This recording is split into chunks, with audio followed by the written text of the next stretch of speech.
Good morning, I'm Andy Hodges, live from ZTN studios in Harare, Zimbabwe. Welcome to the Mint Special.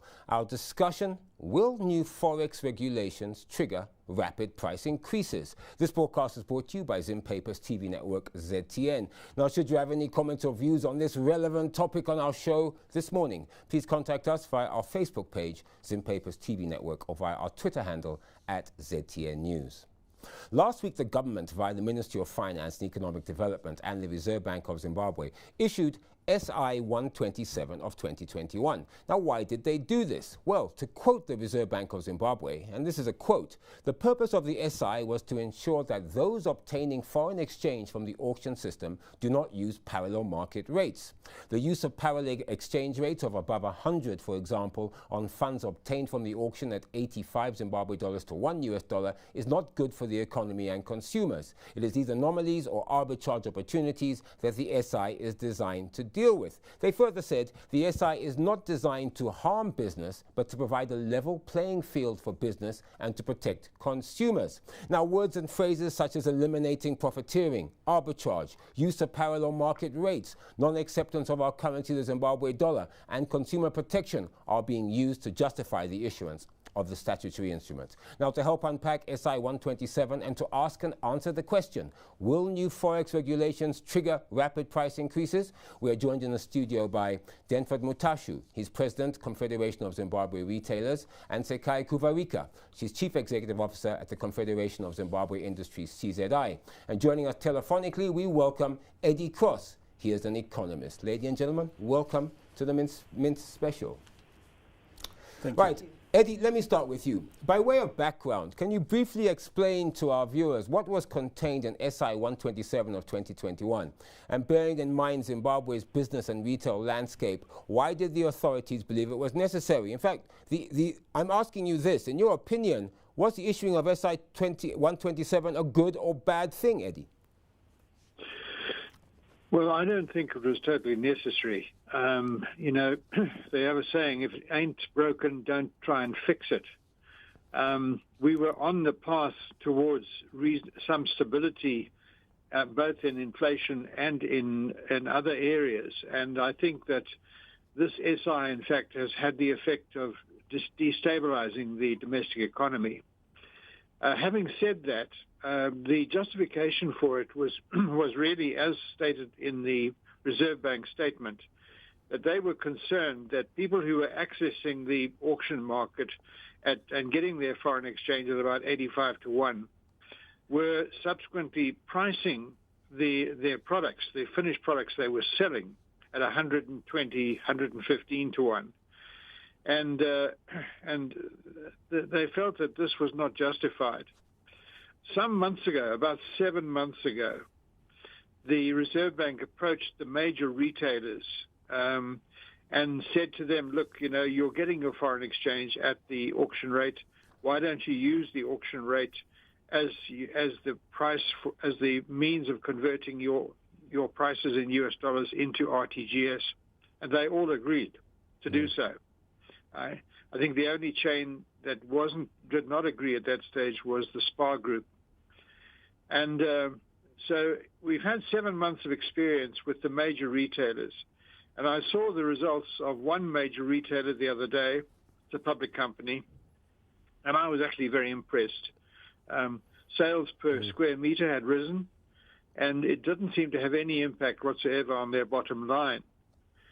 And so I found the uproar over this SI rather amusing, actually, because I think in the majority of cases, it'll have little or no impact on the way in which they've been doing business.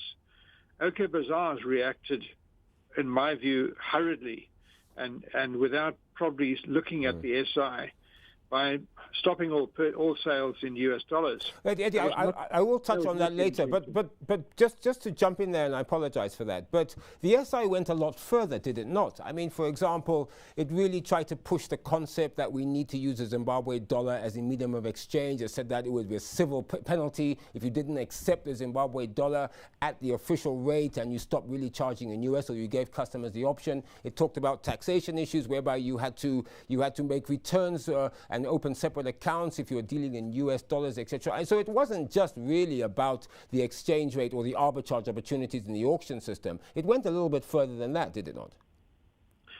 The SI is 30-odd pages long. I mean, it's a massive piece of legislation for a statutory instrument. Also, I found it very disturbing that it was issued under the Presidential Powers Act, which in fact is unconstitutional for a start. So legally, it was a bit of a nonsense. But you're quite right. It then touched on a whole lot of things which were unrelated to the core issue. And I think rather than encouraging our de-dollarization program or stimulating the de-dollarization program, it's rather set us back. And it's the use of coercive means to achieve these ends that I don't like.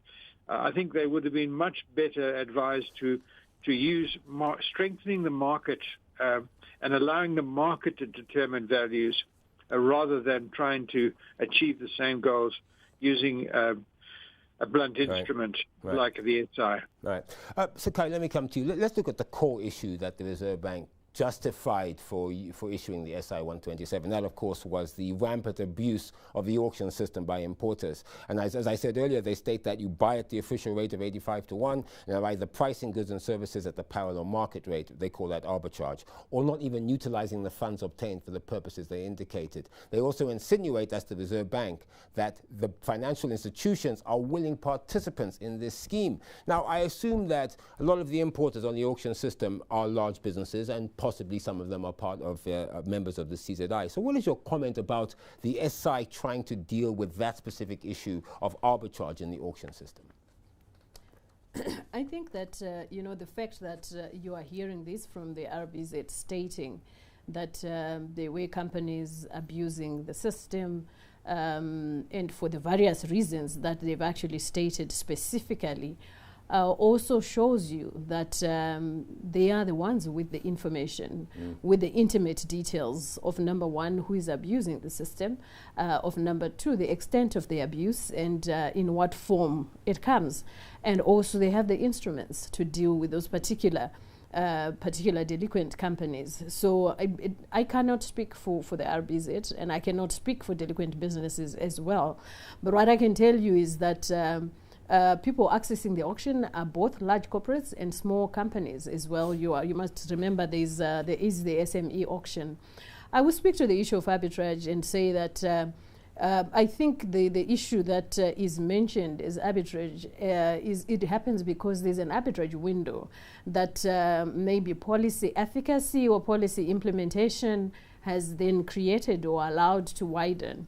And that is the window that we should be addressing rather than beginning to create legislation for activities that are taking place in that window. I think this is time that we understand that we need to basically revisit the auction, look at the objectives that the auction was set up for, which was price discovery and access of foreign currency on the formal market. And we need to review the performance of the auction in that respect, and then we eliminate that arbitrage window. Right. I will ask you about that later. So, but I mean, as CZI, you're basically saying to your members, follow the law. If you want to get currency, use the currency for what it's meant, use it for the good of the consumers, and also make the right profits. You know, not try and sort of increase or enhance your profits to nefarious means, if I can call it that. No, we are not saying to our members do these illegal things. Exactly. We encourage members to follow the law. And we also call on the public and on policymakers to understand that the cost structure of a business is not 100% just the import component that they finance with money from the auction. And I'll tell you that at the beginning of the auction, when it was in price discovery mode, a lot of businesses were blending their rates. So they were getting some of their forex at the auction, they were getting some of their forex elsewhere, and they were blending the rate of the auction and the rate of the black market, and they were not charging the parallel market rates, they were charging somewhere in between the parallel market and the auction rate. And I think with time, you will understand that the auction began to fall back in terms of settling these bids, and there was pressure on some companies to then resort to alternative sources of foreign currency to finance their requirements. We will look at that later on in the show, but yes, I mean, those are some of the points that, in fact, that we will talk about later. Denford, I want to come to you. commentators state if you ask any retail consumer, any Zimbabwean consumer or customer, they will tell you that when they go into a retailer, with the exception of a few large retail chains, they were either being asked to pay in US dollars or pay the equivalent to Zimbabwe dollars at parallel market rates. Apparently that's a fact. To your knowledge, is this a true belief? What would be your response be, and why would this be the case? And furthermore, has the SI seen a proliferation, in fact, of money changers? Because it appears that if you go to any shop or any large retailer, there's a lot more money changers hanging out outside willing to convert your currency. Your comment. Thank you. I think I would start by commenting on the structure of the economy, where you have more than 65% of the economy informal. Then no matter how good the policies you may come up with, it is very difficult to have efficient implementation, because yes, what we have seen is the SI coming through at a time where all of us have been quite busy focusing on stabilizing inflation, stabilizing productivity and production, and according to the CZI report, I would like to believe that output actually grew, and on the back of the launch of the auction system. But I think the challenge then started emanating at a time where most companies went to bid, but it took longer for them, for the settlement to take place. And as an economic agent, just like a supermarket, you cannot then watch shelves emptying. You just have to run around and ensure that the same consumer comes through and access basic commodities and non-essentials. So wait, okay, but would you admit then what I've just said is true, that consumers did find that they either had to pay in US or they had to pay at Zim dollars at a parallel market rate amongst your own members, your own retailers? It's an open secret, and it is not something that I should confirm or not confirm, because the bulk of the informal market has been preferring payment in US dollars because they don't participate on the auction system. And even for those SMEs that have been participating... But that's 60% of the economy, right? Yes, even those SMEs that have been participating on the auction system, it is not all of the foreign currency that they were bidding for that was enough for them to push their businesses going. So in that environment, Andy, the one that is demanding payment exclusively in USD, probably it is their own way of sourcing foreign currency from the people so that they can restock. Because remember, the supplier or the manufacturer also requires foreign currency. So it's a supply chain issue. Yes. So this is why, Andy, I've said we need to address issues through the value chain. The value chain approach would ensure that even if you give a beverage company some foreign currency without attending to its own backward suppliers, it becomes very problematic for the supplier to supply and feed the market at the auction rate. Right.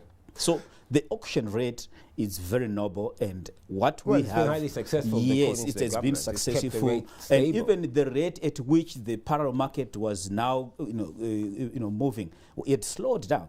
So for me, I think it is a proverbial case of throwing the cat among us, the pigeons, bringing this statutory instrument at this particular Eddie, time. I want to bring you in here because it's interesting. After all this time, we're still talking about the parallel market rate. We're talking about the impact of the parallel market rate on the economy, which really shows in a way that we haven't got it under control. But I want to ask you another issue as well. And I think Denford will answer it as well because unfortunately we had to move on. It's about the proliferation of money changers. That's number one. But also, Eddie, we have seen increases in prices among certain commodities in some businesses. Why? Why would the SI 127 incur that, particularly in the formal economy? I mean, we haven't even touched on the informal economy, which we will later, but the formal economy has seen some price increases going up. Yes, I don't fully understand the rationale myself, but they argue that if they are forced to sell their products at the official rate of 85 to 1, then they have to raise the US dollar equivalent in order to make sure they earn enough domestic currency in order to buy the US dollars that they require to restock. So simply put, if they were charging $1 before, they were getting, say, 130. Now they're charging $1, they're getting 85. So they need to put it up to $2 so they can get 160, which is the original Zim dollar value. This is what they're saying. Yeah, that's what they're saying. All right. Okay. I personally don't think that that'll stand, because when they put their prices up in US dollars, it affects their competitiveness. And I think the majority of people will be forced to back down on that over a fairly short period of time. The critical thing is this disparity between the informal sector rate and the rate on the auction. The rate on the auction, I think, to some extent, has become distorted or artificial, because the Reserve Bank has not been able to put sufficient foreign exchange on the market to meet demand, and has allowed the auction to fall in arrears quite substantially. I mean, a couple of weeks ago, the arrears on the auction must have been about $150 million, which is an average of about 4 or 5 weeks in arrears. And when you realize everybody who's bid on the market has had to put the foreign exchange, the local currency up first to buy the foreign exchange, that has a major impact on cash flows. Mm. So I think that the fundamental problem is the failure to attract sufficient foreign exchange to the auction to meet domestic demand, which would suggest to me as an economist that this means that the auction rate is probably overvalued at this moment in time. Right. It needs to devalue a bit. Right. That's one point. Right. The other point I think we've got to say, and say it fairly firmly, is that the informal sector market today, I mean, a year ago, the informal sector was at 135, okay, where it is today. In the last year, it went down, and now it's going back up again. A year ago, the informal sector, I would have said, was 70% of all foreign exchange transactions. Today, I think it's reversed. I think 70% is at the auction rate, and 30% is at the informal sector rate. And the reason why there is this huge disparity is because the people buying foreign exchange on the informal market are doing so for 3 major reasons. One, they look upon the US dollar as a preserve of value. So you pay a contractor out in local currency. Take the road contractors on the Chirundu to Harare road. They get paid about $200 million a week for the work that they're doing. Some of them are going straight into the informal market and changing their money into USD. And then you get, the guys, you see the same situation at tobacco auction floors. And just now, with the very large sums of money that are going to be paid to farmers for crops, we're going to see farmers buying US dollars essentially as a store of value. Mm. It's like oil traders in the Middle East buying gold to protect themselves against the devaluation of the US dollar. US dollar has devalued 25% in the last year. We tend to forget that. And so Eddie, you can't call this ill-discipline, can you? You're sort of describing, I don't know, what people will see as normal business practice because they believe the US dollar has value. It's a thin line, isn't it? Yes, but it comes back to the question of confidence in our own currency, and this whole question of are we de-dollarizing or aren't we? Yeah. I was going to say there are 2 other reasons why guys buy US dollars. The second one is that they buy US dollars in order to import goods via the informal system. And I think that this system of runners is enormous. I don't know how big it is, but I suspect... Oh, it's huge. It's huge. I can verify that. Yeah. Of our imports come through runners. Yeah. I know firms that are buying their spare parts and so on using runners. If you do that, you have no choice. You have to use the informal sector. And the third major reason is the guys who are buying gold in the informal sector. And remember, we've got 500,000 small-scale miners, and nobody can persuade me that they aren't producing very substantial quantities of gold. Well, $100 million US a month is being smuggled out, and that's the government's own figures. Yeah, it's much more than that. It's much more than that. And to buy that gold, they need US dollars. Mm. So they're buying and externalizing around about $2 billion US a year. Okay. And it's those 3 elements that are driving up the informal sector rate. Okay. Eddie, I need to come back to the studio. You can continue your thoughts later, but I wanted to ask my two guests in the studio. Let me start with you, Sakai. You know, wide-scale price increases. Have you seen any really since the SI came out in the business sector, if I can call it the formal business sector? I can't quite speak categorically about that. I mean, in terms of wide... It only happened last week, really, yeah, didn't it only happened last week. And you know that some businesses took a position to try and wait and see how to proceed.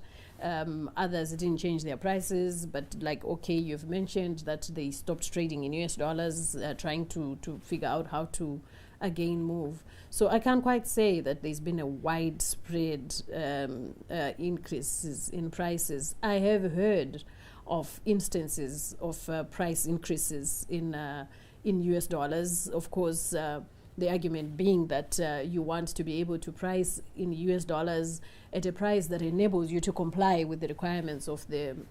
And also to restock, I suppose. Yeah, of the SI, and also to be able to restock, because then you need to go to the probably to the power market to get the foreign currency. And I have heard businesses also saying that their US dollar sales have dwindled or come down to absolutely nothing, you know, because now people are preferring to pay just in Zimbabwe dollars. Well, because now it's the law. Yeah, I can actually report you if you charge me in US only. Yeah. And then what this does is it takes away the access to foreign currency from businesses, because, you know, businesses were going to the auction, but other businesses were able to finance their imports entirely from their domestic foreign currency sales.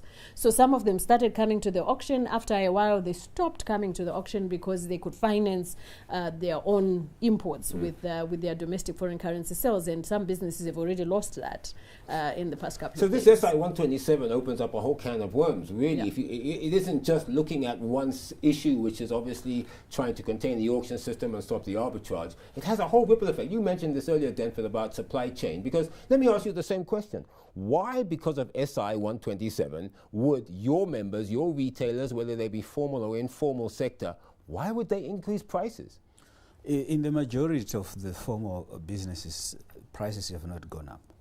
And we checked, and they've remained where they were before the introduction of the SI. But you have price increases in US dollars and both in Zimbabwe dollars. Okay, so wait, let me get this straight. Yeah. If the price has gone up in US, then there are price increases, surely. Because then when you convert it, the price has gone up. I'm answering your question in two parts. The first part is that the majority of the formal businesses have not increased prices. Okay. All they have done, most of them are not accepting payments in US dollars in order to probably give themselves, during this 2-week period, to comply in terms of reconfiguring their operating systems. Okay. But on the informal sector, the majority of the informal players have increased prices in US dollars and even in Zimbabwean dollars. I'll give an example in Manicaland. A box of cooking oil that was ordered at $36.50. US dollars is now actually is selling at $63.20. Because they have to convert at 84. They have to comply. So it is sort of defensive pricing that you are actually realizing in the informal sector that does not participate in the auction system. That's creating a them and us, isn't it? It's creating a formal sector which is complying, and an informal sector which is raising that prices. Is the danger, because just like what Sekai indicated, if you go to any big retail and wholesale stores right now, even during the time that they would still accept foreign currency, they were not getting the US dollars. But if these big players access US dollars through their customer sales, they will also help the manufacturer by paying some of the goods in US dollars and reduce the demand for foreign currency on the auction system by the manufacturer. But right now you have so many money changers, marauding the shop. They collect all the foreign currency, they entice the customers by offering a higher rate. Right now, if you go out, they are offering 140, 150. If you go out down the road here to the big retailer, a customer in fact, I went this morning and they came to me and said, "Have you got US dollars?" And the customer is an economic agent. They will actually access. They would actually want to get to buy at that higher rate. You're watching the Mint Special. Our discussion, will new Forex regulations trigger rapid price increases? This broadcast is brought to you by Zim Paper's TV network, ZTN. As usual, please, your comments and views coming through, because this SI 127, I think, it's no exaggeration to say, has shook the nation. So please send your comments and views through via our Facebook page, Zim Paper's TV network, or via our Twitter handle at ZTN News. Eddie, it's interesting because we have sort of skirted this, but I'd like to ask you directly. Look, businesses have stated that although some are able to access foreign currency in the auction system, I think Sakai mentioned this, they are not getting all their requirements out of the auction system. This is forcing them to use what is called a blended rate. A blend rate, of course, between the official rate and the parallel market rate. This further implies, as I've said earlier, and it's something I'd like to get to, that the parallel market in Zimbabwe is still well alive and thriving, and businesses appear to be accessing it. So what is your comment to this? Well, I did cover this partly in my previous comment. I think the informal sector rate no longer represents the majority of transactions at all, whereas a year ago I think it did. I think today it represents a fairly narrow market, basically driven by people who want US dollars for various reasons. I think the fundamental problems is a supply and demand one. How big is the demand for foreign exchange for our formal imports? If you look at the formal sector trades, we are earning about $6.5 billion a year from exports and other financial transactions, including remittances, and we're spending $5.6 billion on imports. And that means we have a theoretical balance of $1 billion, which is surplus over and above our import needs. Now, that may or may not be true. If our import bill is significantly understated because people are using informal means to smuggle goods into the country, and remember, countries like Tanzania, 60% of all imports are smuggled. It's a major business. And I've got no doubt on our borders are very porous. There's a lot of smuggling taking place. And that being the case, we're probably underestimating the extent to which our economy requires imports.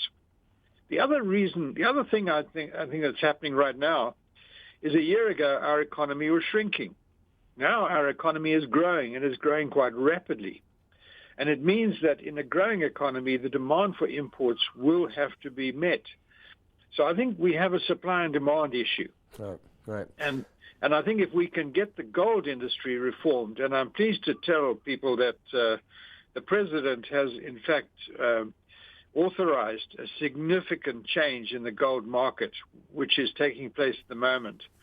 And if that goes through as is being planned, then I think we're going to see a dramatic improvement in our balance of payments because of the reversal of these exports and smuggling of gold outside the country. Right. Let me come to the studio. Sakai, it's interesting. Again, it's interesting how this SI 127 discussion is getting more and more convoluted as we realize that there are other factors that are at play here, particularly the informal sector, and also, as Eddie said, supply and demand, a growing economy, more need for more product for people to buy as our lives are improving. But still, it appears that formal business is still accessing the parallel market because, as you said earlier, this blended rate or the ability to put product on shelves, because this is down to business, isn't it, to actually get product to put on shelves, accessing the parallel market, accessing runners, as Eddie has said, to get their product, or dealing through informal market sources to get some of the needs of their product.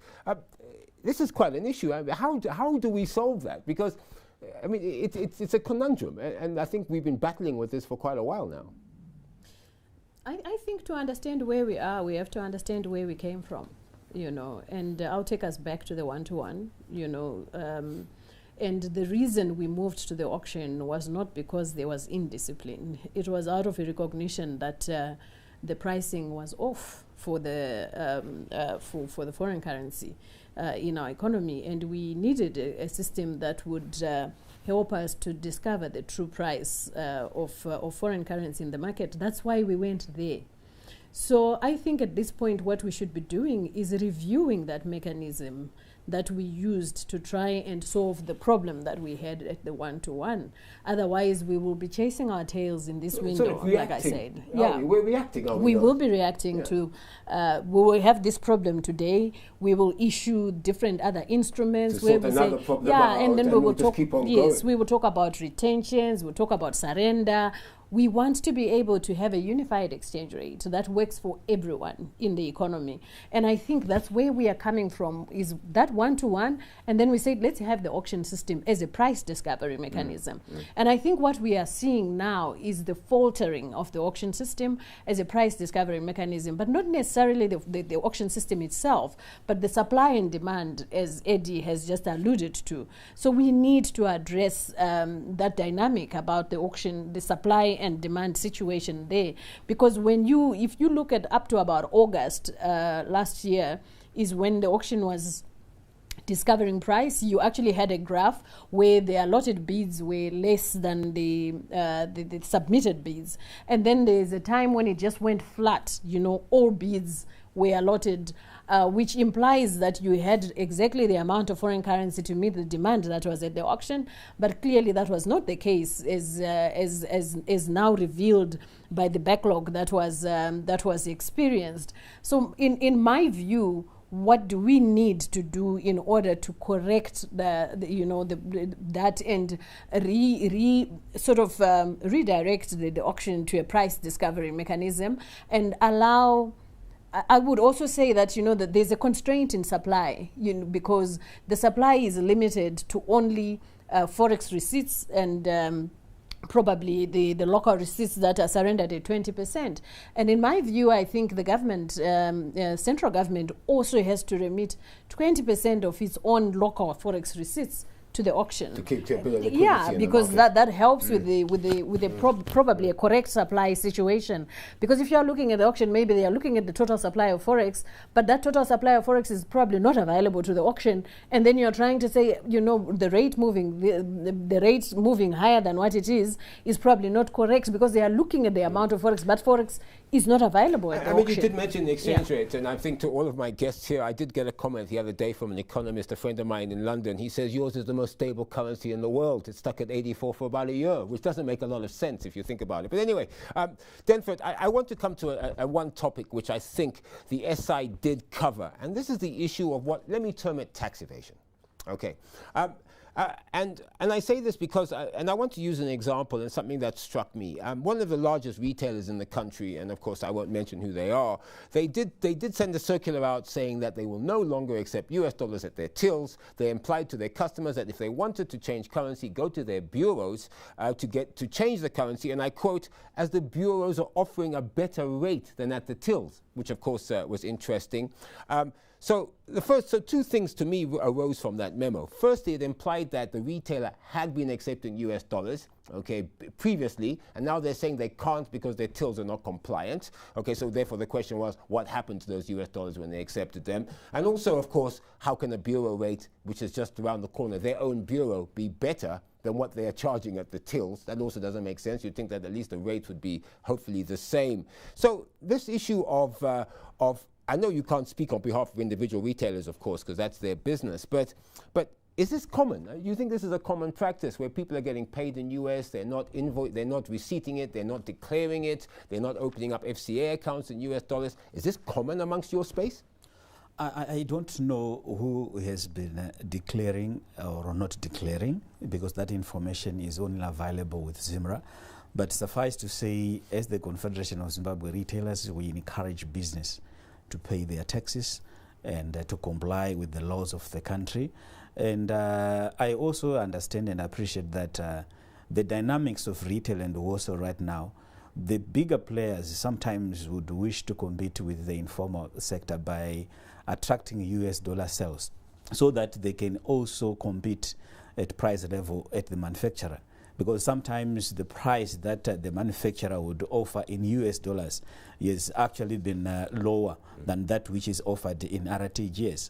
But the bulk of the transactions in the formal retail, that big player, is actually RTGS. So when you are holding Zimbabwe dollars and you go to the same manufacturer with an SME or an informal player who is holding US dollar cash, sometimes you'll see that the informal player can get an added advantage in terms of a discount that the bigger player will not get. But what we need is to level the playing field and address that unfair operating platform. And this is why, and I've always emphasized that one of the biggest problems that we are facing as a country is to let the informalization spread like a veiled fire without containing it. We need to contain it because it also incapacitates us, our ability to increase our tax revenues, because they don't participate, they don't contribute. So the moment that we've got more than 66,000 registered taxpayers in the ZIMRA database, and yet there are millions and millions of businesses in each and every RDC, in each and every small town, big towns, cities, then it means that there are a lot of business entities that are not contributing to the fiscal, out of the system. Yeah. So let's deal with that first. And address it properly. Sekai, SI 127 of 2021, it also seeks to close a loophole of businesses charging in foreign currency, not invoicing in that currency, not declaring or accounting for it. Of course, they take the term that a type of tax evasion, not accepting Zimbabwe dollars for payment of goods and services. I mean, Caesar, and I'm sure that you obviously have done your surveys, as I always read your surveys religiously when they come out. Do you know if this is rampant in the business sector? Is this the state of things on the ground? You know, these businesses are audited businesses. So they are formal businesses, and their transactions and operations are under the radar. They are on the radar, rather. So they are audited. Some of them are listed companies with very stringent reporting requirements. And to say that this is rampant in formal business, I think, I don't know. I wouldn't know. Like I said, yeah. Really? But like I said, that the people with the information are those that can actually access that sort of behavior information. But I wanted to just hop on to what Mutashu said. We mustn't forget that the informal sector does not exist in a vacuum. It's part of the whole ecosystem in the country. So the informal sector is actually part of our supply chain. They're also part of our distribution chain. And if you look at the formal businesses and the operating environment is not an equal operating environment, the fact that you've got money changers waiting outside OK to change your money before you go and buy because OK is charging at the bank rate, which they've always done. These formal businesses have been doing that. Tells you something about the exchange rate dynamics in the country, and I think that's the problem that we need to address. But even in formal business, that exchange rate has crept up. I mean, I went to a retailer the other day, and I think it was at 100 and something, and I'm not sure, maybe it's this blended issue that we were talking about. So no, I think that's what Eddie said, that there are a few retailers that didn't comply to that, but most of the major retailers were on 84, and they are inundated with these money changers that are outside or that fall in. So that implies in a way that the SI, even though it really affects formal business, the issue doesn't seem to be in formal business. The issue seems to be in the informal sector. The SI, from its current state, is going to impact the formal businesses more. And you will see more foreign currency actually availing itself in the informal circulation. Which will drive the parallel market rate, etc. Because these guys are going to be holding the US dollars, and they will have the power to determine the rate. So the auction system was working as a control agent. I want to get to that. Eddie, before we move into the auction system itself, I want to talk about this tax evasion issue because, of course, not accepting the Zimbabwe dollar as legal tender for goods and services, under-invoicing, non-invoicing, amongst other malpractices appear, according to the Ministry of Finance and Reserve Bank, rampant in Zimbabwe's business sector. In your opinion, are things as bad as indicated or implied by the authorities? We actually collect quite a significant proportion of our GDP. We collect about 25% of our GDP. The average for Africa is 16%. The average in OECD countries is about 35%. South Africa collects 25%. I would say that our tax system actually is comparatively efficient, and I would think that compliance here compared to the rest of Africa is actually quite good. So I really give our private sector actually quite a good mark in that respect. I would not be overly critical of that element. So are they confusing then the formal and informal sector when they make statements like that? That appears to be what we're getting at here at the moment. Well, they can't do anything about the informal sector. They can rant and rave as much as they like. The informal sector will just tell them to bugger off, and quite justifiably so. Okay. But in the formal sector, for example, I spoke to a businessman on Saturday who has a bureau de change in his business. It's run by an independent agency. He'd ask his clients, please, to change their money at the bureau and then use the RTGS in the store. Halstead Brothers do that. And but this is where the money changers jump in, don't they? Because they can change it at a better rate than the bureau de change themselves. Yes, and I think there is some arbitrage opportunities there. Yeah. I don't see that as a negative thing. I looked at the results of one major retailer, public company, went through it very carefully. They're a big retail chain, one of the biggest in the country, and their results are actually excellent. Right. And I think this points to the fact, sales per square meter are up, the overall profitability was up. So I don't see any problem in that. One of the things I think we need to examine quite carefully is to what extent the informal sector rate reflects the real value of the Zimbabwe dollar.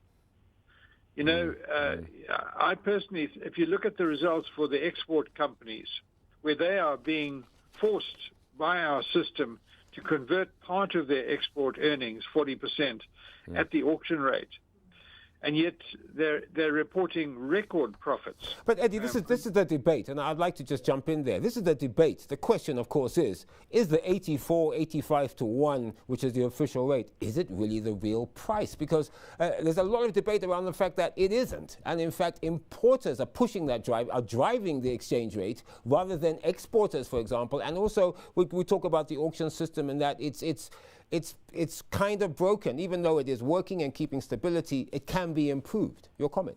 Yes. Yeah, I think all of that is true. What I would like to see exporters selling their foreign exchange through the auction and not on the parallel market.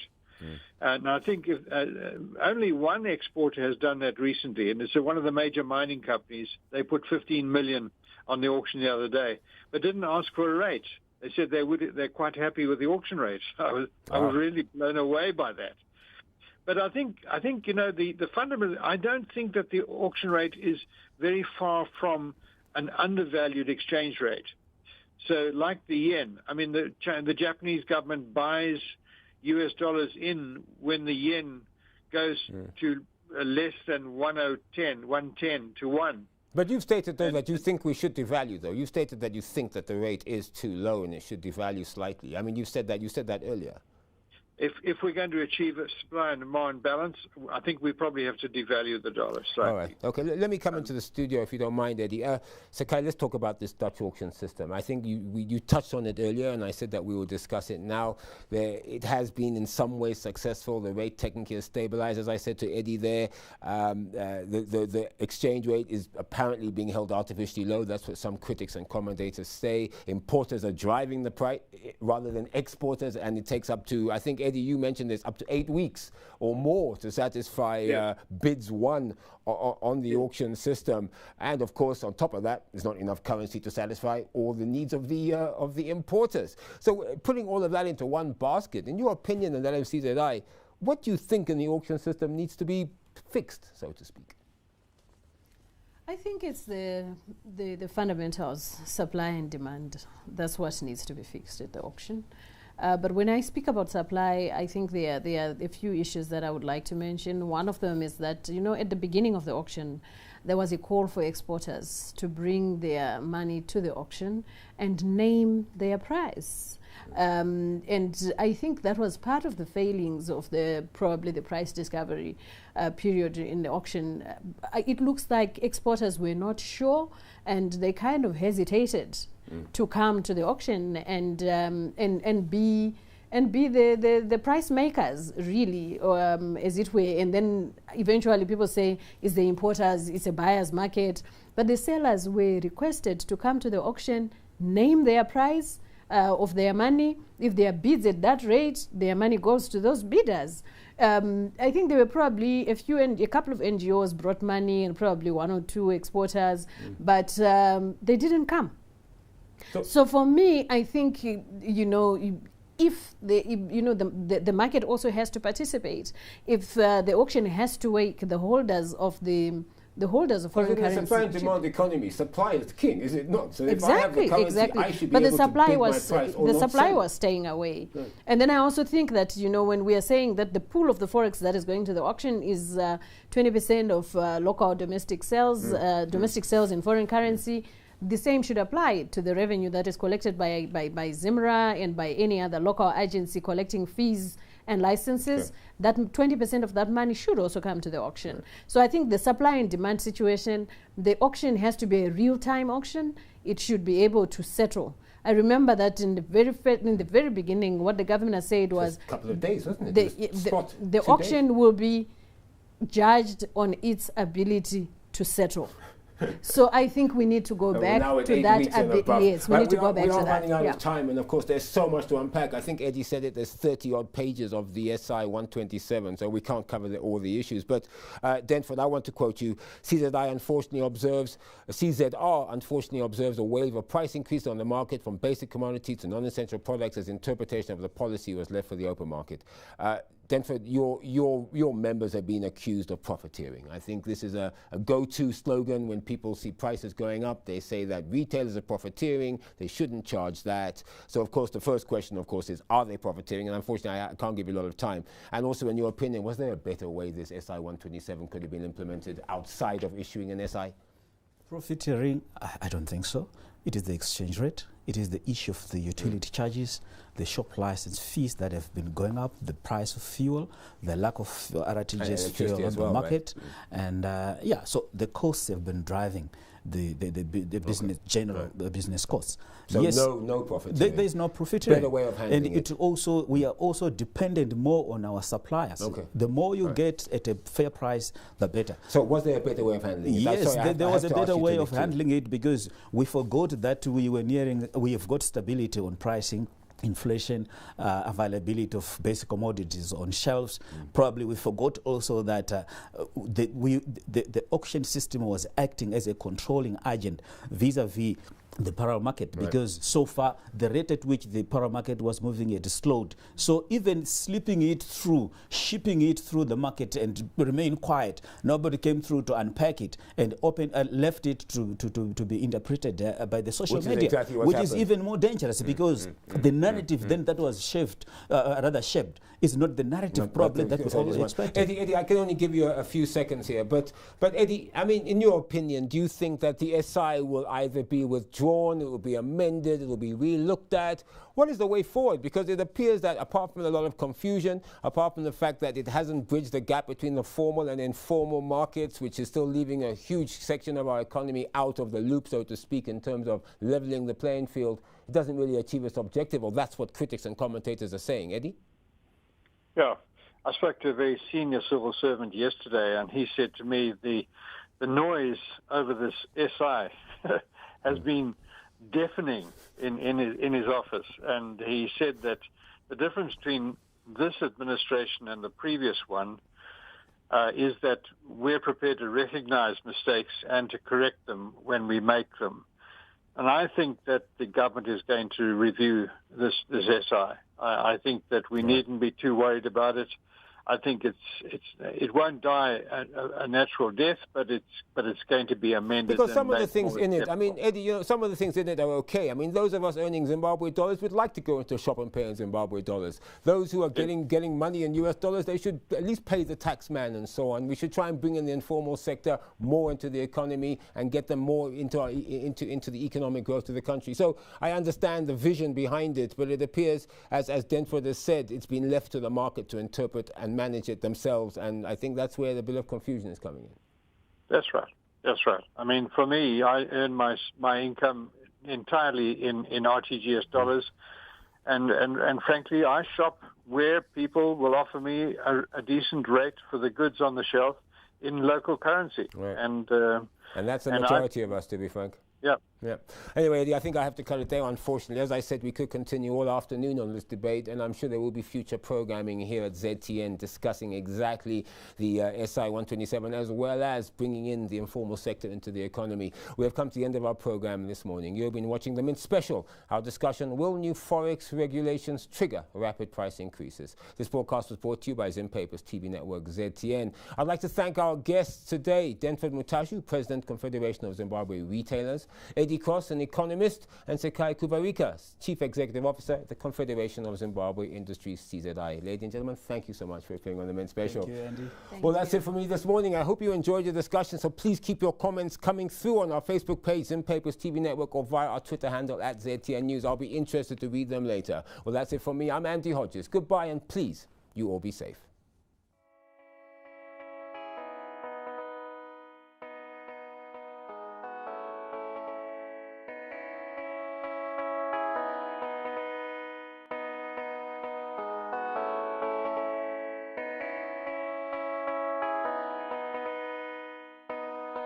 Thank you.